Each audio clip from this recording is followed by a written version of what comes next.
Bien-aimés dans le Seigneur, bonsoir. Bonsoir. Vous êtes là dans votre mission Jeunesse, lève-toi. Aujourd'hui, c'est notre dernière émission de l'année. C'est pour ça que ça ne sera pas l'émission comme les autres. C'est notre dernière émission de 2016. Ça ne sera pas l'émission comme les autres. On va prier à la fin. Le frère va intercéder pour toi. Comme on dit, comme Jésus avait dit à l'église d'Éphèse, il dit, c'est que j'ai contre toi, tu as perdu ton premier amour. Et notre premier amour, c'est toutes les choses que nous faisons aujourd'hui que ne viennent pas de Dieu. Le frère, il m'a même demandé, il me fait, venons, on va intercéder dès le début, on va adorer avec eux. Mais moi, j'ai demandé, frère, que le Saint-Esprit t'aide vraiment à garder cette soif-là. Mais à la fin, le frère va conclure, il va prier pour toi. Et il va aussi t'aider avec un conseil, parce que c'est la dernière voix que vous allez entendre de votre émission Jeunesse, lève-toi de l'année 2016. D'abord, le meilleur vœu, toutes les bonnes choses. En Christ, on nous a dit, tout est acquis.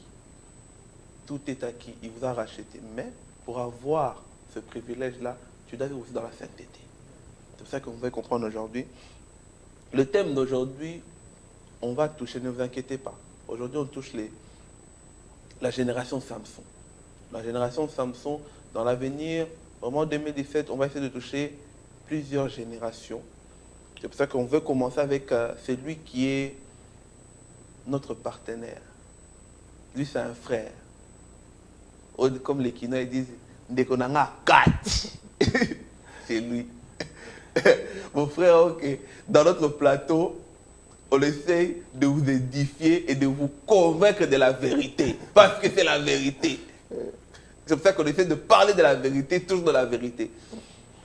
Parce qu'on a vraiment cette foi-là et surtout le retour qu'on a eu de votre part. Que Dieu vraiment vous bénisse abondamment pour cet acte de reconnaissance que vous faites pour notre émission, cette œuvre que nous faisons. Vous voyez, nous sommes jeunes. La Bible nous dit on en connaît en partie. On ne connaît pas tout, mais on essaye surtout vraiment d'aller de gloire en gloire pour pouvoir vraiment être édifiant toujours. Papa, bonjour. Bonjour, frère. Bonsoir. Bonsoir. Papa, tu nous as ramené le thème. La bonne année, gars. Bonne année, mais... mais... Oh, Seigneur. Ah, mais ton thème est ma belle. Oh, Kolo. Frère. Oui, papa. Tu n'as pas peur de parler de la génération, qui est de la génération de Samson? Non, je n'ai pas peur. Je suis comme Jean-Baptiste. J'ai même ma main à couper et ma tête à prendre sur le plateau. Donc toi, vraiment, tu es le frère qui... Donc, toi, le seul parole qui marche, répentez-vous seulement. Répentez-vous. Pas seulement pour se repentir, c'est pour dire aussi, je peux aussi accepter de mourir à cause de cette vérité. Parce que la vérité peut te pousser aussi à mourir. Amen. C'est ça. Et surtout, comme tu as dit, on ne meurt pas avec les ministères. Non, on ne meurt pas avec les ministères. Amen. Papa, commençons d'abord petit à petit, parce que maintenant, j'ai envie que tu comprennes. Le thème d'aujourd'hui, peut-être que tu ne l'as pas encore compris. Le thème d'aujourd'hui, on veut parler, est-ce que tu fais partie aussi de la génération de Samson? Es-tu de la génération de Samson? Maintenant, on va comprendre qui est Samson, parce qu'aujourd'hui, beaucoup se retrouvent dans la génération de Samson sans le savoir. Mais on va essayer de comprendre aujourd'hui, papa. D'abord, papa, que signifie? Tu veux quand même qu'on prie avant de commencer? Tu veux qu'on prie? On prie quand même pour commencer. Tu veux pas terminer avec l'intercession à la fin? On prie quand même, hein? On va quand même demander à Saint-Esprit qu'il puisse nous conduire, parce que le thème d'aujourd'hui, il bouillonne en moi, il bouillonne en nous, parce qu'on a vraiment pris le temps d'analyser, de réfléchir. Mais c'est vrai que, comme tu es là aussi, tu t'es dit, frère John, il est pressé, pourquoi il ne veut pas qu'on prie d'abord? Non, on va prier d'abord, parce que le Saint-Esprit, avant tout, papa. Tu peux juste nous conduire dans la petite prière, s'il vous plaît. Merci. Seigneur, notre Dieu, de toutes tes gloires, de toutes tes grâces. Seigneur, nous sommes comme des jeunes qui se sont levés à Babylone pour proclamer ta parole. Et ils ont convaincu à toute une nation de croire au véritable Dieu, mais ils étaient qu'à 4. Ce que nous voulons faire dans ce plateau, nous sommes à 2, mais nous voulons sauver une génération, Père de gloire, qui est en train encore de croire qu'ils sont dans le vrai. Père, fais-nous grâce. Que cette émission soit pour ta gloire, au nom de Jésus. Amen. Amen. Amen. D'abord, on va essayer de comprendre que signifie faire partie d'une génération quelconque. Et puis le frère va nous expliquer, ensuite il va nous expliquer qui était Samson dans la Bible, avant de pouvoir décortiquer le problème que nous voulons expliquer aujourd'hui, papa. Okay. Lorsqu'on dit lorsqu'on dit faire partie d'une génération un tel, génération David, génération un tel, ça veut dire quoi? Que signifie faire partie de la génération d'une personne? Fait partie de la génération d'une personne, c'est-à-dire c'est une période qu'on résume les événements qui se sont passés pendant cette période-là. Je peux prendre un exemple pour être plus facile aux gens qui sont en train de nous suivre. Quand on parle des années 90, c'est-à-dire la génération des enfants qui sont nés en 1990 ont la même histoire, ont la même vie, ont le même vécu en fait. Ils ont la même histoire à raconter. Ah, tu connais tel film? Ah oui, tu connais telle série. C'est-à-dire, c'est cette époque-là qu'on appelle une génération. C'est-à-dire, ce sont des événements qui se sont produits pendant une certaine période quelconque. Et après cette période-là, on parle de la nouvelle génération. Dans le monde musical, on peut parler, exemple, si on peut parler de chez nous, du Congo, on va dire, oui, il y avait de la rumba, il y a une génération qui est de la génération rumba, et puis il y a de la génération tchatcho, et puis ainsi de suite. C'est-à-dire, chaque génération amène un style de vie, il y a un vécu. C'est dans une certaine période qu'on parle, ça c'est une génération. Si aujourd'hui le Congolais qui s'habille, on dit, ce sont de la génération des Papa Wemba, exemple. C'est-à-dire, c'est cette génération-là, les gens ont connu cette génération en s'habillant, en fait. Et maintenant, parce que maintenant, tu as bien expliqué, c'est une génération par rapport à un vécu, par rapport à une date. Oui. Mais lorsque maintenant, Samson a vécu même avant Jésus-Christ. Oui. Mais aujourd'hui, il y en a quand même peut-être, il y a peut-être certains, on peut tenir la langue en disant que non, cette personne, la façon dont elle se comporte, on dit, elle fait partie de la génération Samson. Exactement. Pourquoi on lit quelqu'un qui est des millénaires passés à une personne qui est dans le siècle présent? Mais c'est comme on a dit tout à l'heure, frère John, c'est-à-dire une génération, c'est du vécu. C'est-à-dire si aujourd'hui tu te comportes avec un comportement, on se dirait ces comportements ici étaient déjà de la génération, exemple, de nos pères. Nous le disons même aujourd'hui. À l'époque de nos ancêtres, quand ils se mariaient, ce n'était pas ainsi. C'est-à-dire, il y a quelque chose qui ne colle pas avec l'ancienne génération. On colle quelqu'un d'une génération ou d'un comportement, c'est parce que c'est un style de vie qu'on avait déjà entendu parler. Si on dit aujourd'hui que frère John se comporte comme Samson, c'est-à-dire on voit les comportements de frère John qui se retrouvent en Samson en fait. Voilà pourquoi on te dit que tu fais partie de cette génération-là de Samson. Et que dans cette génération de Samson, qu'est-ce qui était en train d'être fait? La vie était comment? Les hommes de Dieu se comportaient comment? Quelle était l'atmosphère qui encadrait cette génération-là? Voilà pourquoi on parle de la génération de Samson. Il y a plusieurs générations, comme tu as dit, que Dieu t'inspirera, que ça sera l'année prochaine, en 2017. Il y a la génération de Samuel, il y a la génération de David, la génération de Daniel. C'est-à-dire, il y a des jeunes, comme je l'ai prié tout à l'heure, ça m'a été inspiré comme ça. Il y a eu 4 jeunes qui ont changé toute une nation. 4 jeunes. 4 jeunes, s'il vous plaît. Qui sont-ils? Cite-nous un peu. Daniel et les 3 compagnons de Daniel.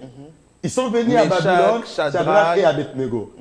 Ils sont arrivés à Babylone, là où on ne croyait pas au Seigneur Jésus-Christ. Là où l'évangile n'avait même pas accès. Mais ces 4 personnes n'ont pas changé une personne, mais toute une nation. C'est-à-dire, si aujourd'hui, frère John, sa manière de parler et de convaincre, et de changer. Il fait partie de la génération de Daniel et ses compagnons. Avec un but, nous, on peut accepter de mourir pour Christ. C'est-à-dire, chaque génération, on lit quelqu'un de ce qu'il apporte. Si aujourd'hui, frère John, on lui dit, si tu ne veux pas croire, et si tu ne veux pas abandonner à Jésus-Christ, la Belgique va te tuer. Il dit, tuez-moi. On va dire, celui-là, il fait partie de la génération de Daniel. Parce qu'il est prêt à sacrifier sa vie, ses intérêts, mais à garder la foi, en fait. Mais ce qui est différent de la génération de Samson et d'autres générations, même de David. Voilà. Amen.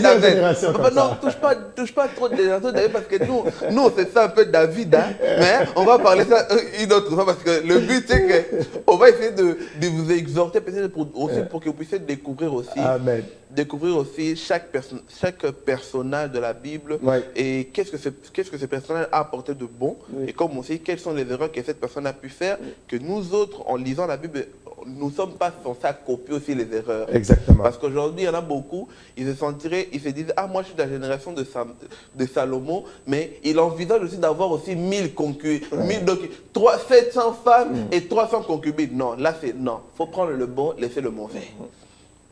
Mais aujourd'hui, papa, d'abord, Parce que peut-être le peuple, il y a certains qui connaissent qui est Samson, Oui. il y en a d'autres qui ne connaissent pas qui est Samson. Si tu peux un peu résumer, pour qu'on puisse savoir quelle était la statut ministériel, quel est le statut de ministre que Samson avait dans la Bible et qui était Samson tout simplement. Historiquement, Samson vient d'une famille que Dieu a accepté de faire un don à une famille qui n'avait pas d'enfants. Alors Dieu accepte de donner Samson. Il donne Samson avec un but. Il donne Samson parce qu'il y a un vide. Il donne Samson parce qu'il y a une souffrance. C'est-à-dire que Samson est comme, je pourrais le dire comme ça, Samson est comme une grâce que Dieu dit, je vais quand même défendre mon peuple. Et quand il donne Samson, il donne des conditions. Un enfant va venir, il ne doit pas ceci, on ne doit pas le couper le cheveu, les rasoirs ne passeront pas sur sa tête. Et quand Samson commence à grandir, Samson commence à comprendre la mission de pourquoi il est venu. Samson avait pour mission de venir défendre le peuple de Dieu. Parce qu'ils n'avaient pas un défenseur, il n'y avait pas quelqu'un qui pouvait parler pour eux. C'est-à-dire c'était un peuple qu'on pouvait marcher sur eux. Et Dieu a dit, je vais donner un seul homme qui va essayer de défendre tout mon peuple. Je vais donner juste une seule personne qui va aller défendre l'intérêt de mon peuple. C'est ça que Samson est venu.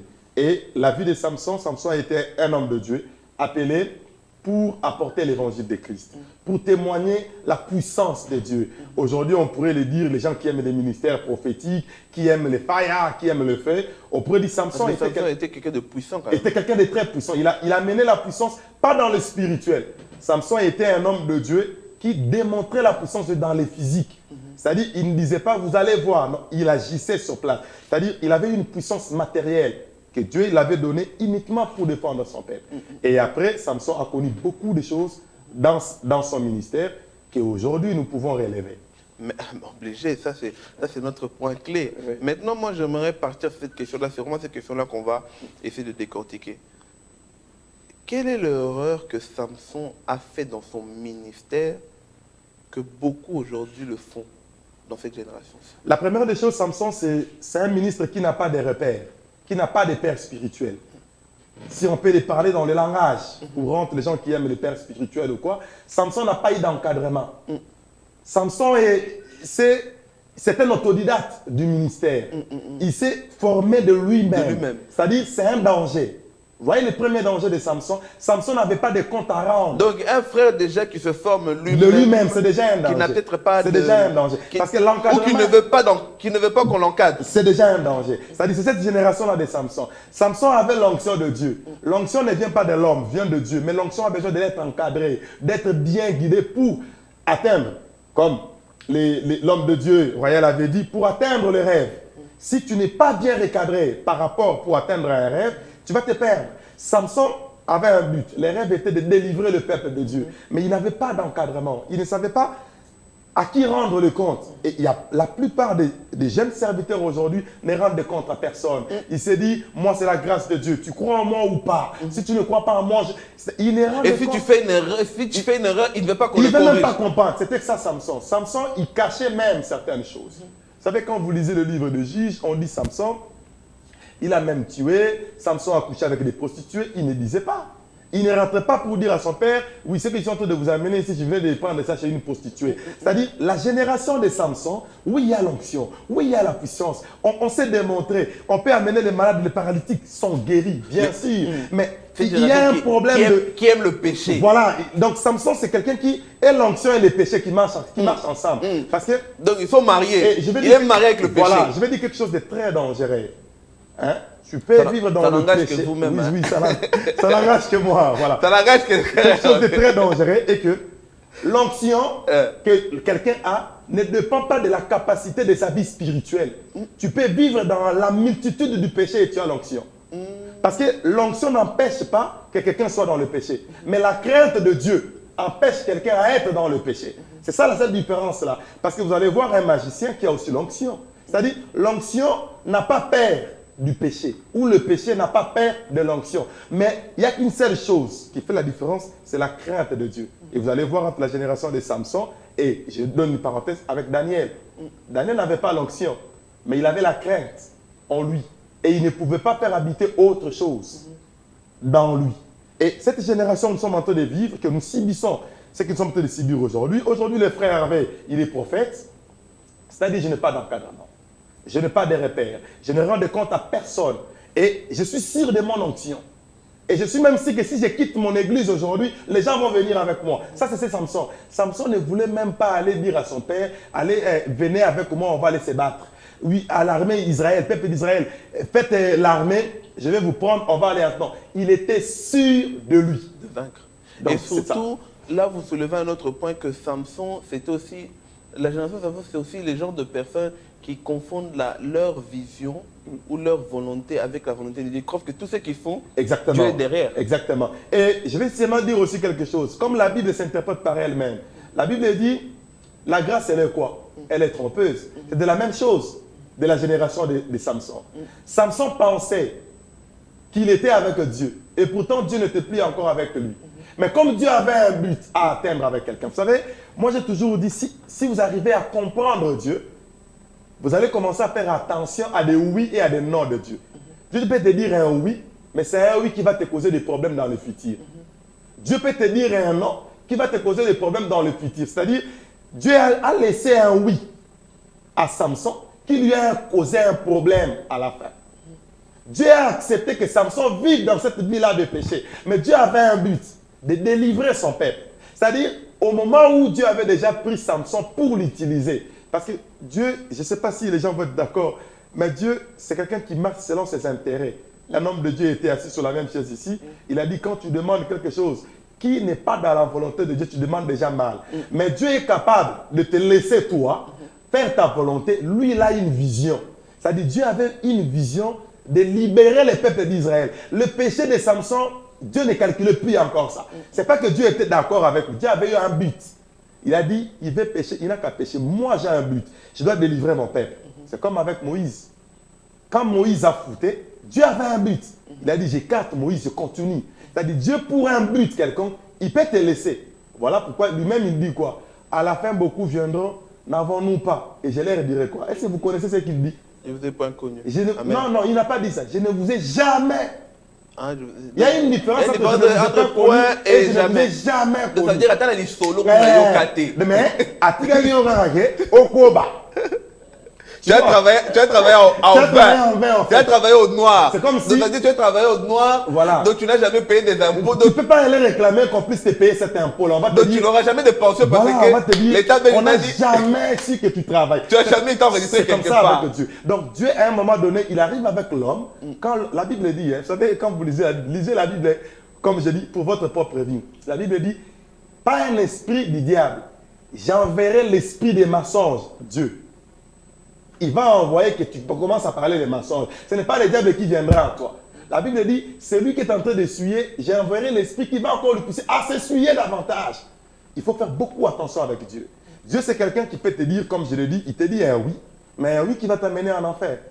Tu es peut-être là, tu dis, Seigneur, oui, je suis allé... C'est à cause de quoi? C'est à cause parce que la personne ne veut pas fuir le mal. C'est pour ça que Dieu, à un moment, l'abandonne, c'est ça? Et pas nécessairement. Vous savez, Dieu, comme on a toujours l'habitude de dire que Dieu, c'est un libre arbitre. Et dans l'arbitrage, c'est comme un arbitre qui est au terrain de football. Il a des règles. Il te dit, tu as un carton rouge, un carton jaune. Si tu es impoli, lui, il va continuer à siffler les matchs. Il peut te laisser, il sait que tu es un joueur impoli, indiscipliné. Mais comme tu es dans le terrain en train de jouer, il n'a pas besoin de venir te disqualifier. Il va continuer à siffler les matchs. Mais lui, il sait que ces joueurs ici ne méritent pas. Ce n'est pas parce que tu fais partie d'une équipe que nécessairement tu es important pour cette équipe-là. Ce n'est pas parce que tu es un homme de Dieu dans le corps de Christ et que tu nous apportes, nous, un plus. Tu peux faire partie d'une famille, mais tu ne partages pas les valeurs de la famille. Génération Samson, c'est une génération qui a du mal à reconnaître ses fautes. Exactement. Ils ne se suspendent pas. Vous savez, c'est ça les problèmes. Tu as péché. Suspends-toi toi-même avant que même que ton pasteur vienne te suspendre. Moi, je ne peux pas être là, je viens de faire les péchés et je vais parler au peuple de Dieu. C'est-à-dire, même pas seulement que je n'ai pas le respect auprès de ce peuple de Dieu-là, mais je n'ai même pas respect avec Dieu. Mais Dieu s'en fout quand on ne les respecte pas.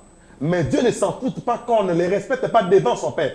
Vous voyez la différence? Tu peux ne pas respecter Dieu, tu es entre toi et Dieu. Mais quand tu ne fais pas respecter Dieu devant son peuple, Dieu n'est pas d'accord. Dieu a dit quoi à Moïse? Tu as traité mon peuple des rebelles. Et je t'ai dit de parler, tu as frappé. Tu vas voir Canaan, mais Canaan, tu n'entreras pas. Et quand Moïse il se plaint en disant quoi? C'est à cause de vous. C'est-à-dire, quand un homme de Dieu dit, c'est mon problème entre moi et Dieu, ok, c'est toi et ton Dieu. Mais quand tu engages l'Église, ce n'est plus le problème entre toi et Dieu. Parce que l'Église aussi est engagée dans cette histoire. Et nous aussi, nous pouvons nous plaindre auprès de Dieu. Et là, Dieu agit toujours. Et dans cette génération de Samson, il y a des hommes de Dieu. Samson, la Bible dit, Samson est parti voir une prostituée. C'est-à-dire, s'il faut le dire dans le langage courant, Samson est parti coucher avec une prostituée. La Bible dit, juste à la sortie, qu'il venait de coucher avec une prostituée, on l'a amené des soldats, il a tabassé. C'est-à-dire, c'est un homme de Dieu, il vient de coucher avec une femme, il vient de coucher avec une sœur, il vient de commettre l'impudicité. Il sort de là où il sortait, il arrive comme ça, des miracles énormes. Les gens disent, papa n'a bis au fire à la fire. Dad n'a bis au kuna kutu bablagagate. Dad n'a bis au lobby, c'est la bouche autorisée de Dieu. Mais maintenant, c'est que la génération Samson oublie que tu peux sortir une fois, Dieu te laisse. Mais il y aura un jour où il y aura une prostituée qui va te prendre tout. Voilà. Et tu sortiras, tu diras. Parce que Samson, c'est ça qui s'est passé. Hein? Oui, mais Samson, en sortant, il va dire, ah, même si je dis c'est grâce d'Alil, Dieu va encore me délivrer comme il m'a toujours. J'aime bien le lingala. Bon, excusez, hein, j'aime bien le lingala. Il faut aider le peuple de Dieu. Beaucoup dans le sens que on s'habitue pas à Dieu. C'est pas ton pote. Les Congolais disent ça. Donc,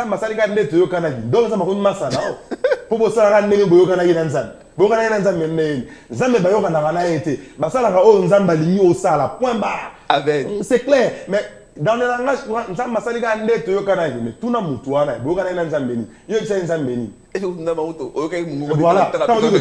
C'est-à-dire, dans le langage, Dieu, avec Samson, tu vois là où tu es en train de parler, frère John. Vous savez, quand on dit la grâce est comme une glace qui est dans un congélateur. Une glace qui reste dans un congélateur reste une glace. Mais une glace qui quitte le congélateur ne fond pas directement. Ça prend du temps.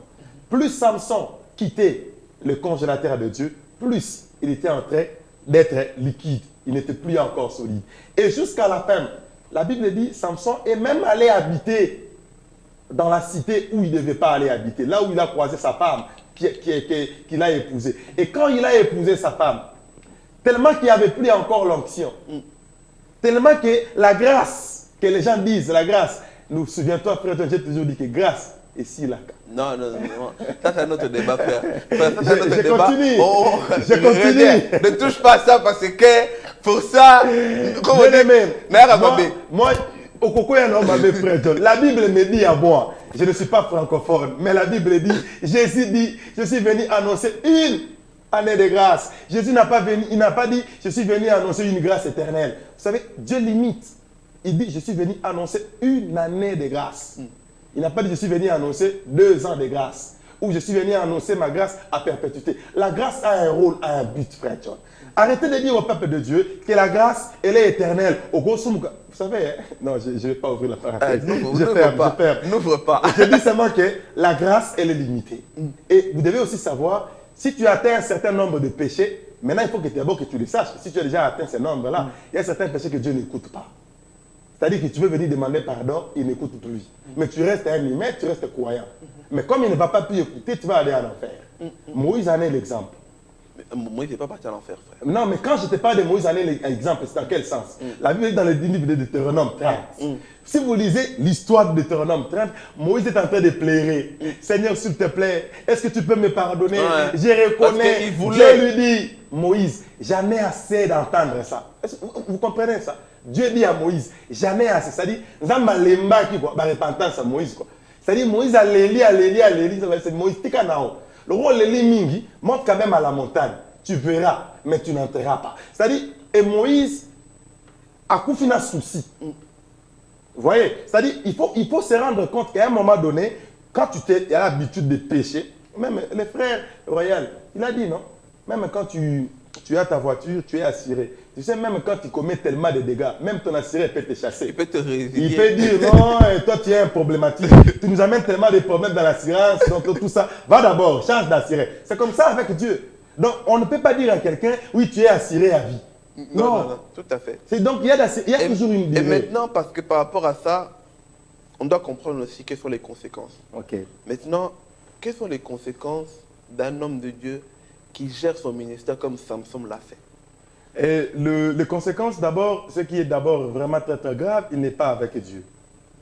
Ça, c'est des conséquences qui est plus que toutes les autres conséquences. La deuxième des choses, c'est une personne qui n'a plus d'intimité avec Dieu.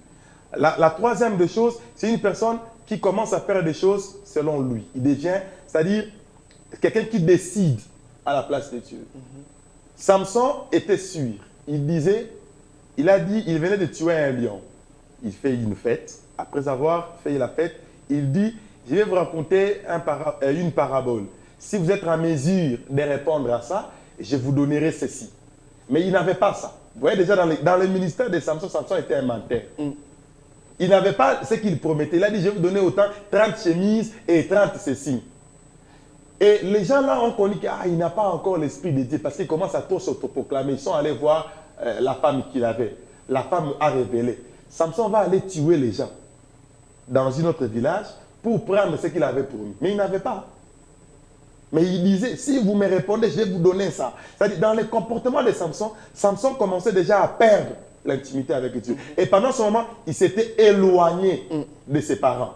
Et il commençait à être libre parce qu'il a grandi. Samson pouvait aller de ville en ville. Et dans les conséquences, c'est que dans la génération de Samson, il y a l'enfer qui est garanti pour un homme de Dieu qui se comporte comme Samson. Quand tu pêches, quand tu couches avec les filles d'autrui, quand tu vas aller faire des bêtises dans des maisons d'autrui, tout ça, c'est ça la génération de Samson. Et dans la génération de Samson, comme j'ai dit, comme on n'est pas contrôlé, quand tu me dis Dieu m'a dit, non, contrôlé on est frère. Dieu m'a révélé que ça c'est ma façon de faire des choses. Moi, Dieu m'a dit pour que une sœur soit enceinte, il faut dans un mouchoir, comment je vais te contrôler? Parce que tu m'as dit que c'est Dieu qui t'a dit. Et comme Dieu est devenu le Père de tout le monde, et tout le monde a les contacts directs avec Dieu, on ne sait plus contrôler. De la même chose, tous les hommes de Dieu que vous voyez de nos jours sont des Samsons qui n'ont pas de comptes à rendre. Et quelles sont peut-être les conséquences pour les enfants de Dieu qui sont guidés par des serviteurs Samson? Vous savez, bon, ça c'est très dangereux. Mais on va quand même essayer de... Et c'est peut-être bon, d'accord, je reformule ma question. Non, je vais essayer. C'est-à-dire, vous savez, un enfant qui étudie dans une école, qu'on lui dit 1 plus 1 est égal à 3, pendant 30 ans, il est sûr de ça. Que 1 plus 1 est égal à 3. Vous pouvez monter et descendre. Mais lui, il est resté pendant très longtemps dans ça. C'est-à-dire que cette personne-là est restée pendant très longtemps dans la fausseté. Et il est sûr que cette fausseté-là, que vous appelez fausseté, pour lui est une vérité. C'est-à-dire, c'est quelqu'un qui est en train de faire croître son enfer, en fait. Parce que la Bible dit une chose. Moi, j'ai toujours dit ça. La Bible est tellement claire. La Bible dit, on pose la question à Jésus.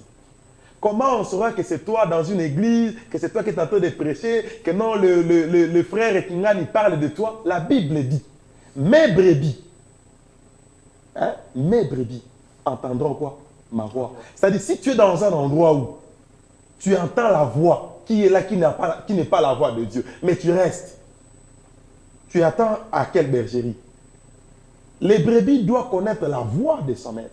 Et c'est à ça qui est garanti dans quelle bergerie il va se retrouver. Un enfant de Dieu, moi quand j'entre dans les églises, je ne peux pas dire que je m'autoproclame, mais quand j'entre dans une église, quand tu es dans la fausseté, je dis que tu es dans la fausseté, je me lève, je pars. Je ne reste pas. Moi, je ne peux pas suivre un homme de Dieu sur YouTube pendant 30 minutes, 40 minutes, en sachant qu'il est dans les faux. Parce que l'Esprit de Dieu, la Bible dit, l'Esprit de Dieu lui-même rendra témoignage. Si j'ai l'Esprit de Dieu, il va me rendre témoignage que tu es un enfant de Dieu. Et le danger dans les églises pareilles, les gens sont en train de faire grandir leur foi pour aller en enfer. Donc, quand vous avez un faux pasteur dans votre église, les gens vont vous dire, mais nous, on n'est pas pour, ce n'est pas à nous la faute. Non, la foi vient de ce que non, on entend. Et ce qu'on entend vient de cette parole que vous êtes en train d'écouter dans votre église. Et cette parole-là vous fait croire à l'illusion que vous allez aller au ciel, mais ce n'est pas le cas. Tu as parlé ici, un homme de Dieu qui veut se comporter comme Salomon, en disant à tous les autres fidèles, parce que ce sont des pasteurs que nous connaissons qui existent, en disant que non, la polygamie est permise, on peut avoir plusieurs femmes et tout ça, c'est prouvé dans la Bible. Mais les gens qui sont dans cette église-là, Satan, mais quoi, aller au ciel. Non. Voilà, tout à fait. Papa, je vais quand même poser une question, parce que moi, maintenant, je vais te poser une question, comme ça, tu me réponds même. Est-ce que si un père te frappe, est-ce que tous les papas tous les papas du monde sont des agressifs? Si toi, père, tu frappes ton enfant à la maison, est-ce que c'est pourtant que tous les papas deviennent agressifs? Tous les papas du monde sont qualifiés de gens agressifs?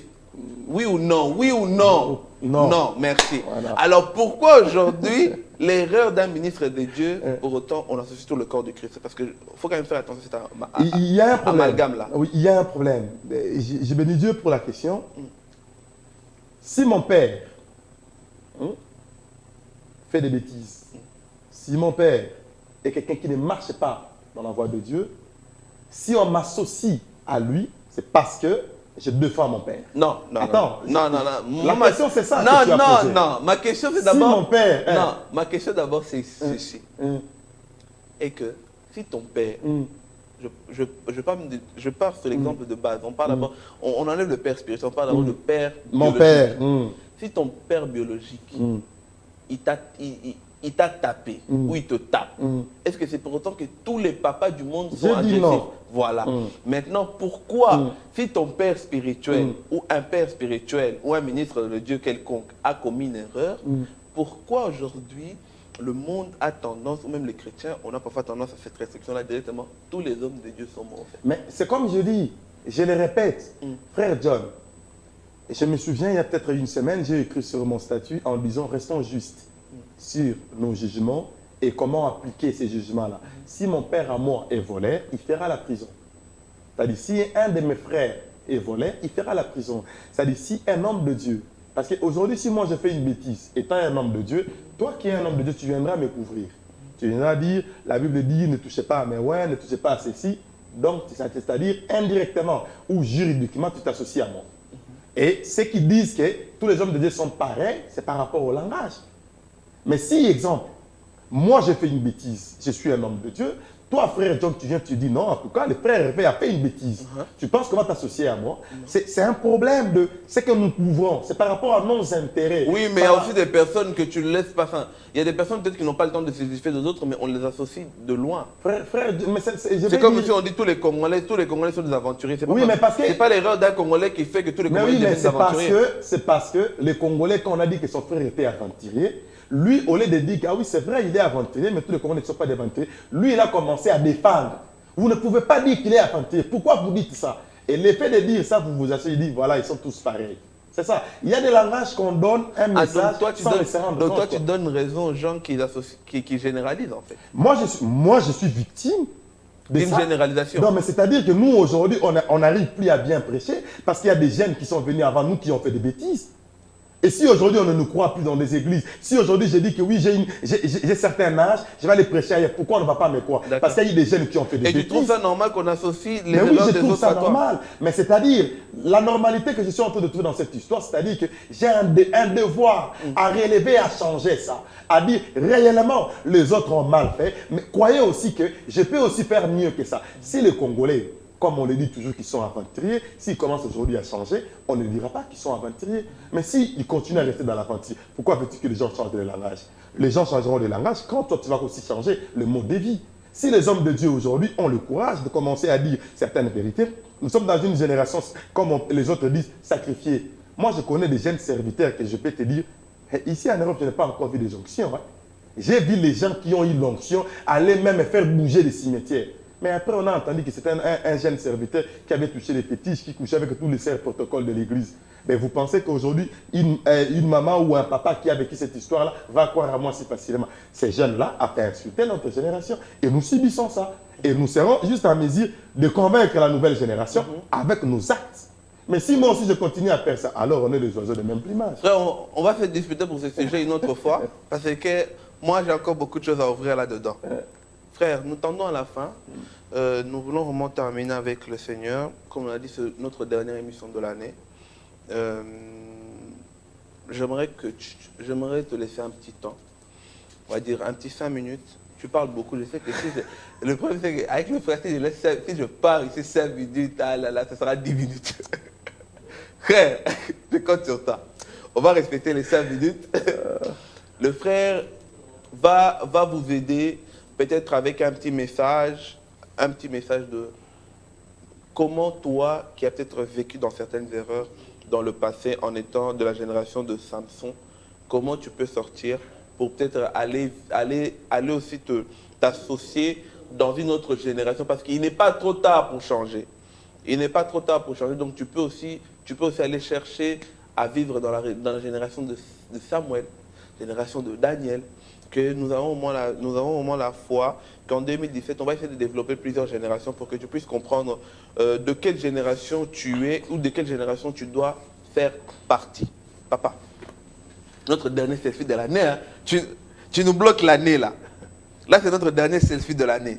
Nous sommes vraiment bénis de le recevoir à chaque fois. Et vous connaissez, il faut comprendre notre ambiance. Notre ambiance est toujours aussi mouvementée. Mais le frère, parce que souvent on m'a dit, oh le frère, vous vous disputez beaucoup. Est-ce que tout ce que le frère dit, tu es toujours d'accord avec lui? Moi je fais oui, c'est pour ça que je le pousse toujours à parler.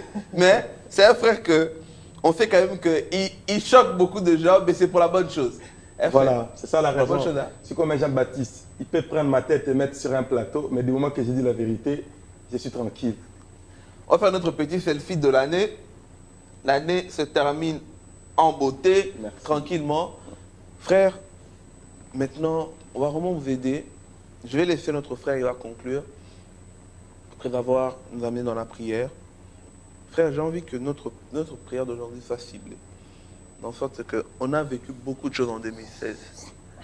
Que ce soit des scandales, que ce soit des dégâts, que ce soit des erreurs parmi les enfants de Dieu. Nous ne sommes pas là pour marteler ou critiquer. Nous sommes une génération qu'on nous a appelés pour intercéder pour les autres. C'est pour ça que le frère, on va laisser le frère, il va peut-être dire quelques mots.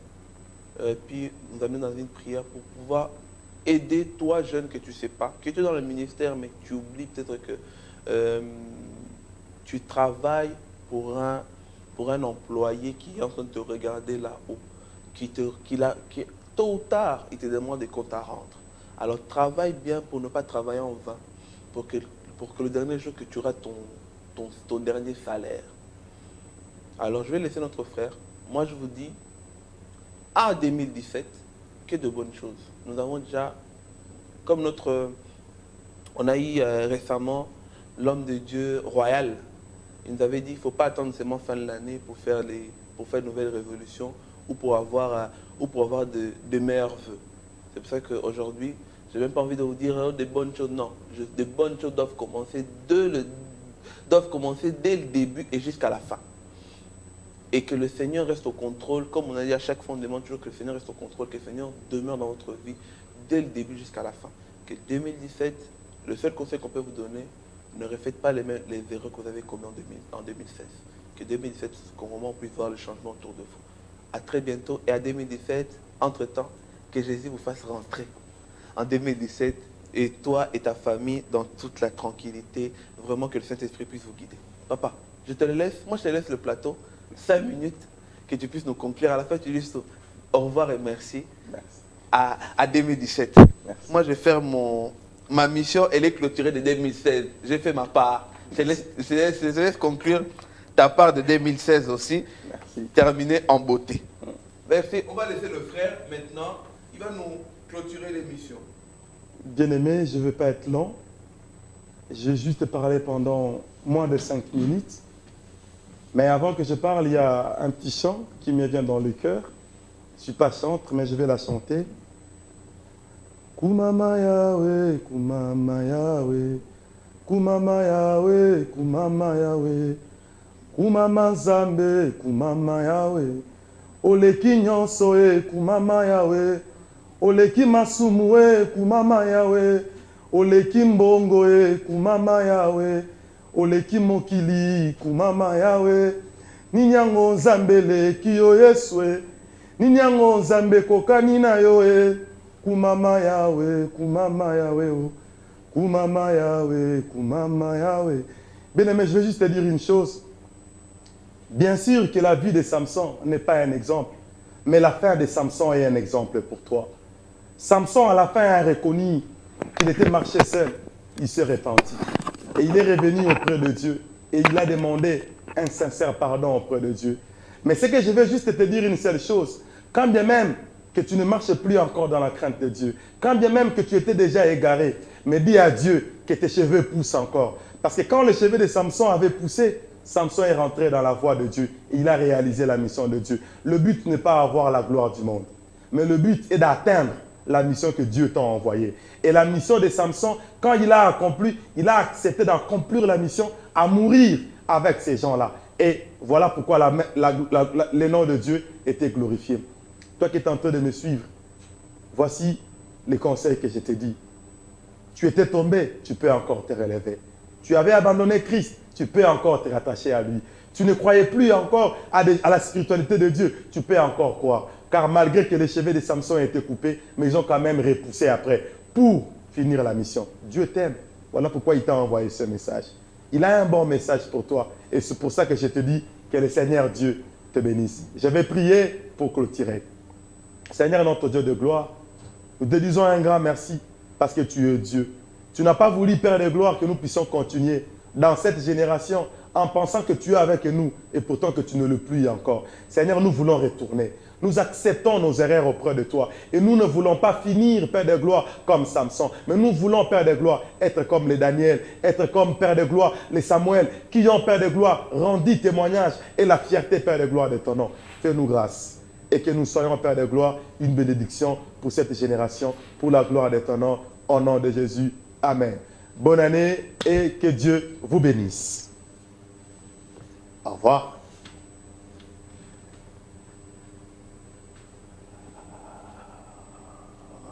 Oh.